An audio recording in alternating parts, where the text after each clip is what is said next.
بسم الله الرحمن الرحيم. الحمد لله الذي أنزل على عبده الكتاب ولم يجعل له عوجا قيما لينذر بأسا شديدا من لدنه ويبشر المؤمنين الذين يعملون الصالحات أن لهم أجرا حسنا ماكثين فيه أبدا وينذر الذين قالوا اتخذ الله ولدا ما لهم به من علم ولا لآبائهم كبرت كلمة تخرج من أفواههم إن يقولون إلا كذبا فلعلك باخع نفسك على آثارهم إن لم يؤمنوا بهذا الحديث أسفا إنا جعلنا ما على الأرض زينة لها لنبلوهم أيهم أحسن عملا وإنا لجاعلون ما عليها صعيدا جرزا أم حسبت أن أصحاب الكهف والرقيم كانوا من آياتنا عجبا إذ أوى الفتية إلى الكهف فقالوا ربنا آتنا من لدنك رحمة وهيئ لنا من أمرنا رشدا فضربنا على آذانهم في الكهف سنين عددا ثم بعثناهم لنعلم أي الحزبين أحصى لما لبثوا أمدا نحن نقص عليك نبأهم بالحق إنهم فتية آمنوا بربهم وزدناهم هدى وربطنا على قلوبهم إذ قاموا فقالوا ربنا رب السماوات والأرض لن ندعو من دونه إلها لقد قلنا إذا شططا هؤلاء قوم اتخذوا من دونه آلهة لولا يأتون عليهم بسلطان بين فمن أظلم ممن افترى على الله كذبا وإذ اعتزلتموهم وما يعبدون إلا الله فأووا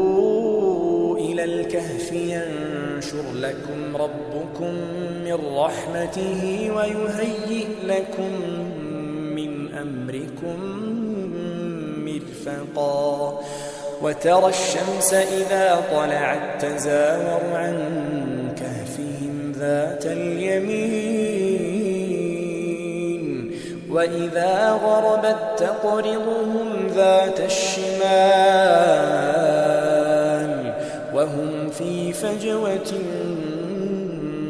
منه ذلك من آيات الله من يهد الله فهو المهتد ومن يضلل فلن تجد له وليا مرشدا وتحسبهم أيقاظا وهم رقود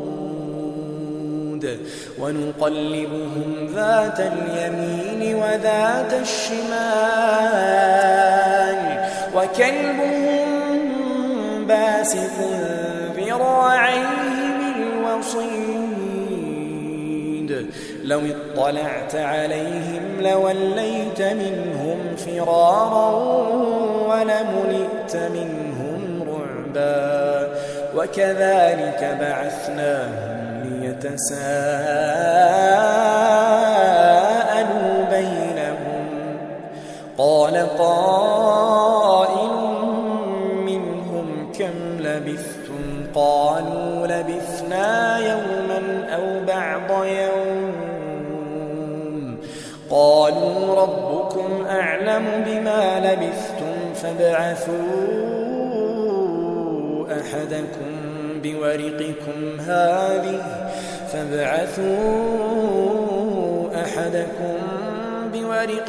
هذه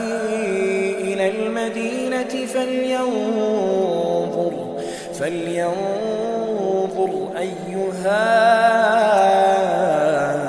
أزكى طعاما فليأتكم برزق منه وليتلطف ولا يشعرن بكم أحدا إنهم إن يظهروا عليكم يرجموكم أو يعيدوكم في ملتهم ولن تفلحوا إذا أبدا وكذلك أعثرنا عليهم ليعلموا أن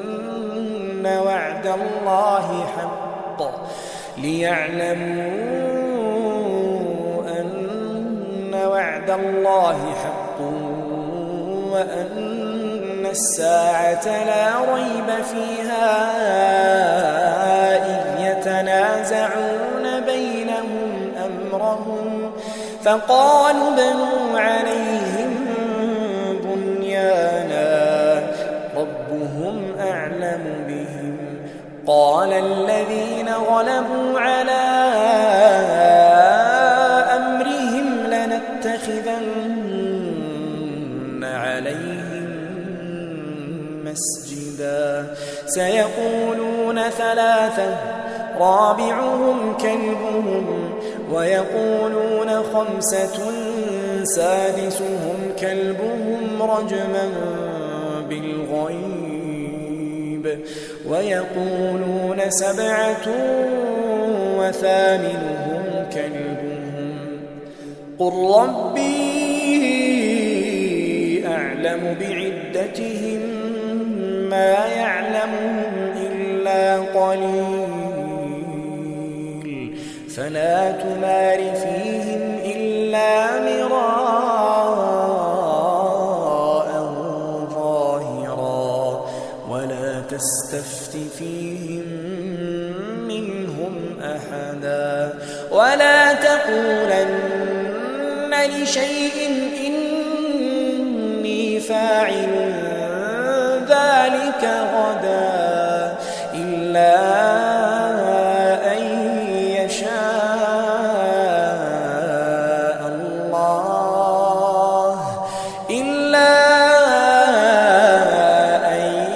يشاء الله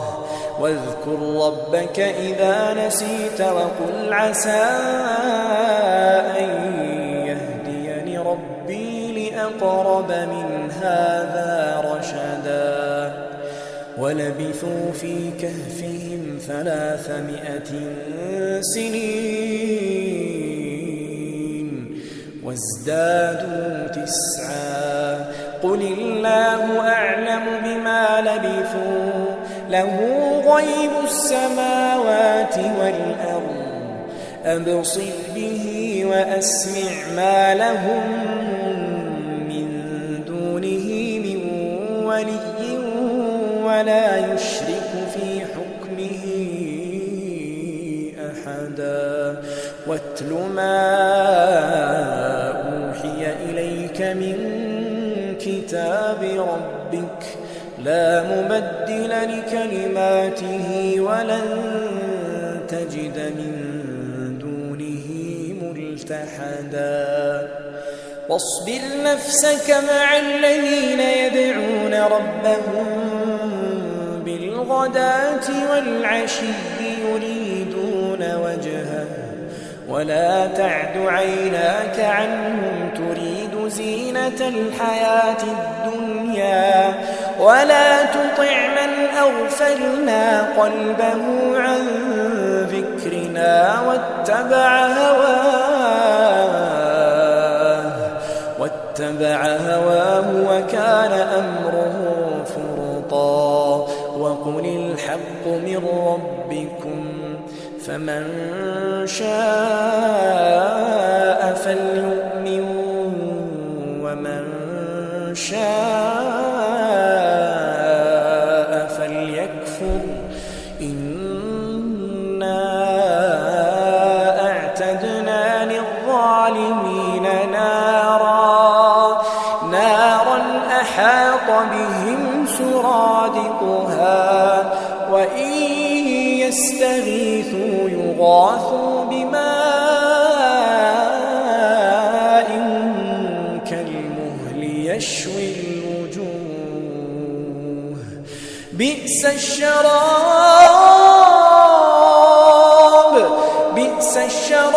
وساءت مرتفقا إن الذين آمنوا وعملوا الصالحات إنا لا نضيع أجر من أحسن عملا أولئك لهم جنات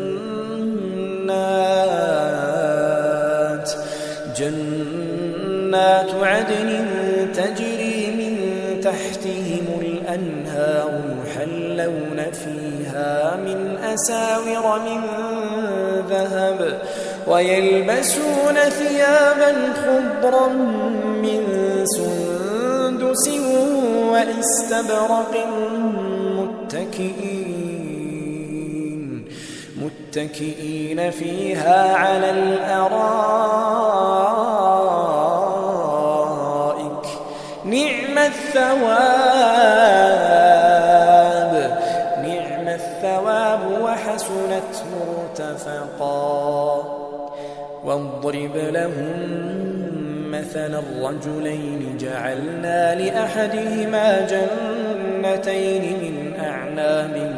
وحففناهما بنخل وجعلنا بينهما زرعا كلتا الجنتين آتت أكلها ولم تظلم منه شيئا وفجرنا خلالهما نهرا وكان له ثمر فقال لصاحبه وهو يحاوره أنا أكثر منك مالا وأعز نفرا ودخل جنته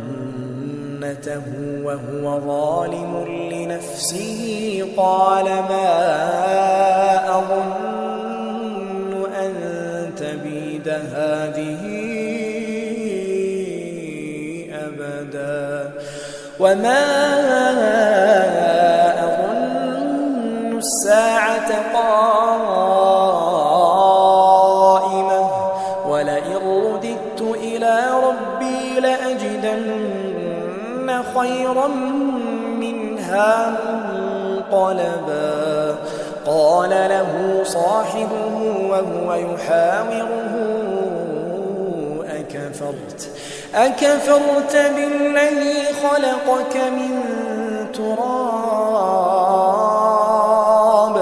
أكفرت بالذي خلقك من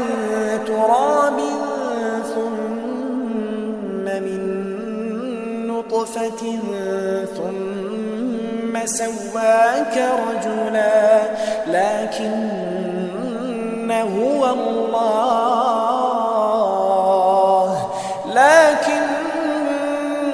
هو الله ربي ولا أشرك بربي أحدا ولولا إذ دخلت جنتك قوتك قلت ما شاء الله لا قوة إلا بالله إن ترني أنا أقل منك مالا وولدا فعسى ربي أن يؤتيني خيرا من جنتك ويرسل عليها حسبانا من السماء فتصبح صعيدا زلقا أو يصبح ماؤها غورا فلن تستطيع له طلبا وأحيط بثمره فأصبح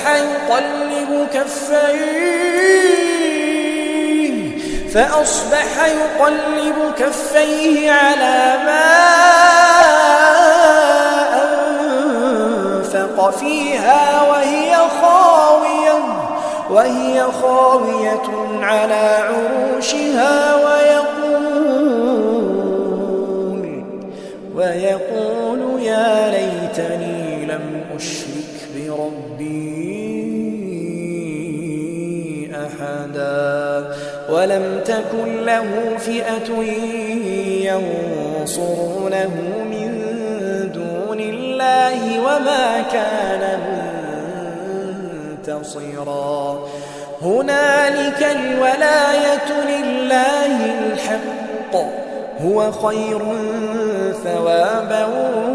وخير عقبا واضرب لهم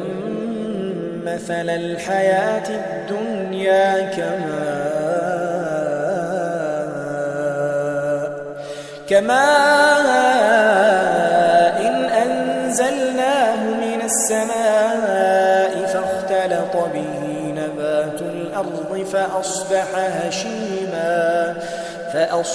هشيما تذروه الرياح وكان الله على كل شيء مقتدرا المال والبنون زينة الحياة الدنيا والباقيات الصالحات خير عند ربك ثوابا وخير أملا ويوم نسير الجبال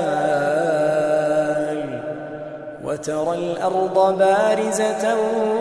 وحشرناهم فلم نغادر منهم أحدا وعرضوا على ربك صفا لقد جئتمونا كما خلقناكم أول مرة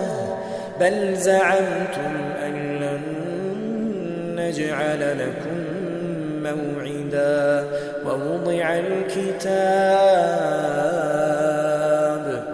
ووضع الكتاب فترى المجرمين مشفقين مما فيه ويقولون يا ويلتنا ما لهذا الكتاب لا يغادر صغيرة ولا كبيرة إلا أحصاها ووجدوا ما عملوا حاضرا ولا يظلم ربك أحدا وإذ قلنا للملائكة اسجدوا لآدم فسجدوا إلا إبليس كان من الجن ففسق عن أمر ربه أفتتخذونه وذريته أولياء من دوني وهم لكم عدو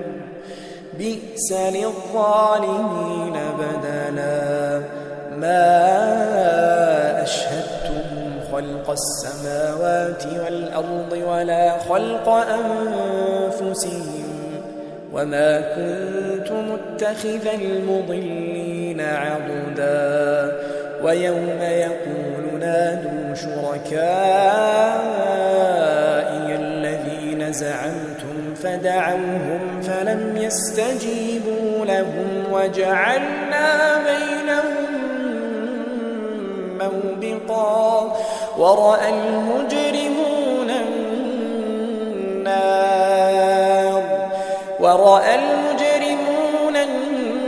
النار فظنوا أنهم مواقعوها ولم يجدوا عنها مصرفا ولقد صرفنا في هذا القرآن للناس من كل مثل وكان الإنسان أكثر شيء جدلا وما منع الناس أن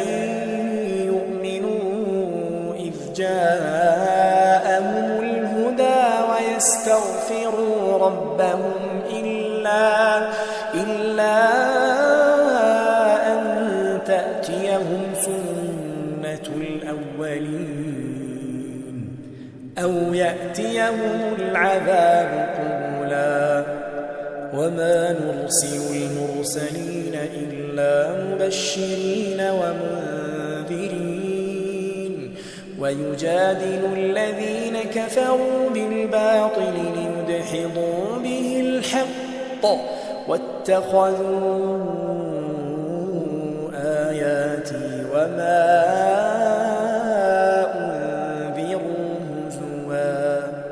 ومن أظلم ممن ذكر بآيات ربه فأعرض عنها ونسي ما قدمت يداه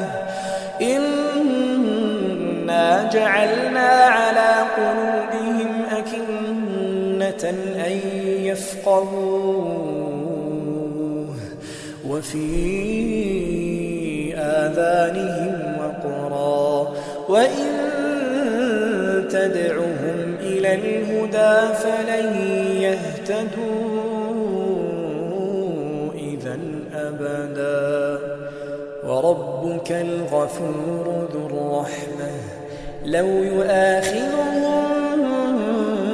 بما كسبوا لعجل لهم العذاب بل لهم موعد لن يجدوا من دونه موئلا وتلك القرى أهلكناهم لما ظلموا وجعلنا لمهلكهم موعدا وإذ قال موسى لفتاه لا أبرح حتى أبلغ مجمع البحرين أو أمضي حقبا فلما بلغا مجمع بينهما نسيا حوتهما فاتخذ سبيله في البحر سربا فلما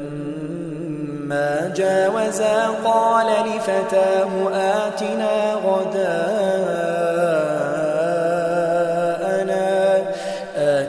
غداءنا لقد لقينا من سفرنا هذا نصبا قال أرأيت إذ أوينا إلى الصخرة فإني نسيت الحوت وما أنسانيه إلا الشيطان أن أذكره واتخذ سبيله في البحر عجبا قال ذلك ما كنا نبغ فارتدا على آثارهما قصصا فوجدا عبدا من عبادنا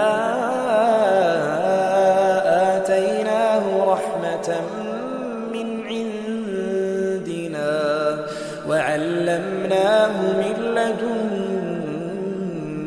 علما. قال له موسى هل أتبعك على أن تعلمني مما علمت رشدا. قال إنك لن تستطيع معي صبرا وكيف تصبر على ما لم تحط به خبرا. قال ستجدني إن شاء الله صابرا ولا أعصي لك أمرا. قال فإن اتبعتني فلا تسألني عن شيء حتى أحدث لك منه ذكرا. فانطلقا حتى إذا ركبا في السفينة خرقها قال أخرقتها لتغرق أهلها لقد جئت شيئا إمرا. قال ألم أقل إنك لن تستطيع معي صبرا. قال لا تؤاخذني بما نسيت ولا ترهقني من أمري عسرا. فانطلقا حتى إذا لقيا غلاما فقتله. قال أقتلت نفسا زكية بغير نفس لقد جئت شيئا نكرا. قال ألم أقل لك إنك لن تستطيع معي صبرا. قال إن سألتك عن شيء بعدها فلا تصاحبني قد بلغت من لدني عذرا. فانطلقا حتى إذا أتيا أهل قرية استطعما أهلها فأبوا أن يضيفوهما فوجدا فيها جدارا يريد أن ينقض فأقامه. قال لو شئت لاتخذت عليه أجرا. قال هذا فراق بيني وبينك سأنبئك بتأويل ما لم تستطع عليه صبرا. أما السفينة فكانت لمساكين يعملون في البحر فأردت أن أعيبها وكان وراءهم ملك يأخذ كل سفينة غصبا. وأما الغلام فكان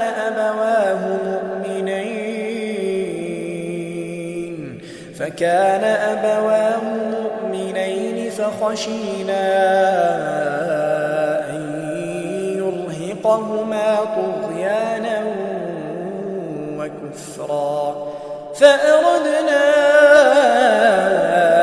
أن يبدلهما ربهما خيرا منه زكاة وأقرب رحما. وأما الجدار فكان لغلامين يتيمين في المدينة وكان تحته كنز لهما وكان أبوهما صالحا فأراد ربك أن يبلغا أشدهما ويستخرجا كنزهما رحمة من ربك وما فعلته عن أمري ذلك تأويل ما لم تسطع عليه صبرا ويسألونك عن ذي القرنين قل سأتلو عليكم منه ذكرا إنا مكنا له في الأرض وآتيناه من كل شيء سببا فأتبع سببا حتى إذا بلغ مغرب الشمس وجدها تغرب في عين حمئة ووجد عندها قوما قلنا يا ذا القرنين إما أن تعذب وإما أن تتخذ فيهم حسنا قال أما من ظلم فسوف نعذبه ثم يرد إلى ربه فيعذبه عذابا نكرا وأما من آمن وعمل صالحا فله جزاء الحسنى وسنقول له من أمرنا يسرا ثم أتبع سببا حتى إذا بلغ مطلع الشمس وجدها تطلع على قوم لم نجعل لهم من دونها سترا كذلك وقد أحطنا بما لديه خبرا ثم أتبع سببا حتى إذا بلغ بين السدين وجد من دونهما قوما لا يكادون يفقهون قولا قالوا يا ذا القرنين إن يأجوج ومأجوج مفسدون في الأرض فهل نجعل لك خرجا على أن تجعل بيننا وبينهم سدا قال ما مكني فيه ربي خير فأعينوني بقوة أجعل بينكم وبينهم ردما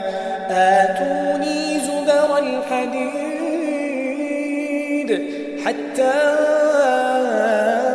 إذا ساوى بين الصدفين قال انفخوا حتى إذا جعله نارا قال آتوني أفرغ عليه قطرا فما استطاعوا أن يظهروه وما استطاعوا له نقبا قال هذا رحمة من ربي فإذا جاء وعد ربي جعله دكاء وكان وعد ربي حقا وتركنا بعضهم يومئذ يموج في بعض ونفخ في الصور فجمعناهم جمعا وعرضنا جهنم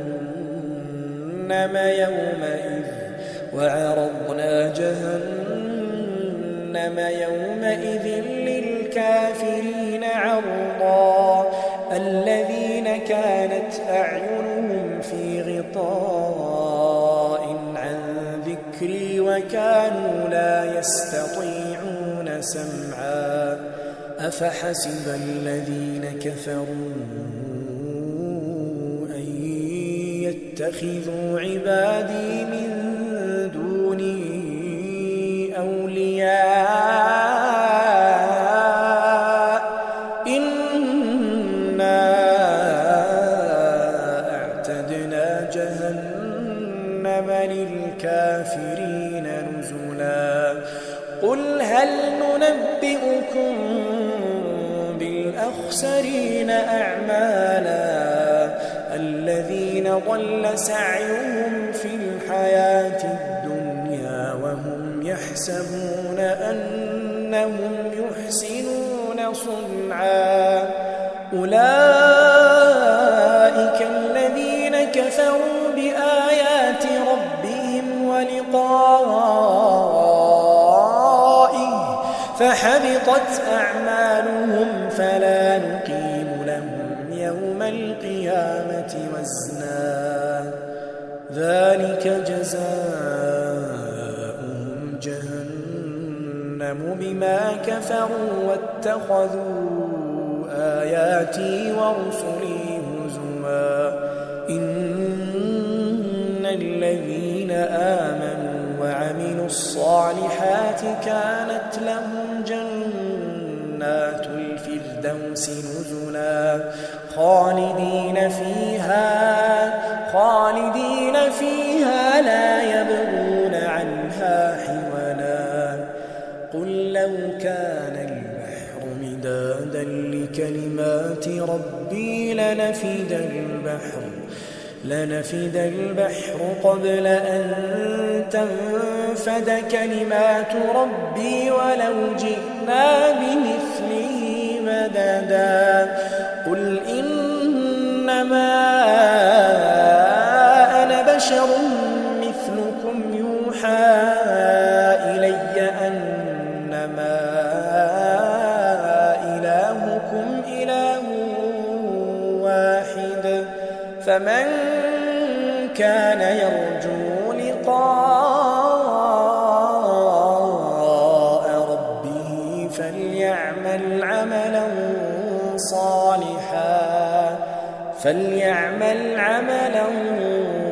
صالحا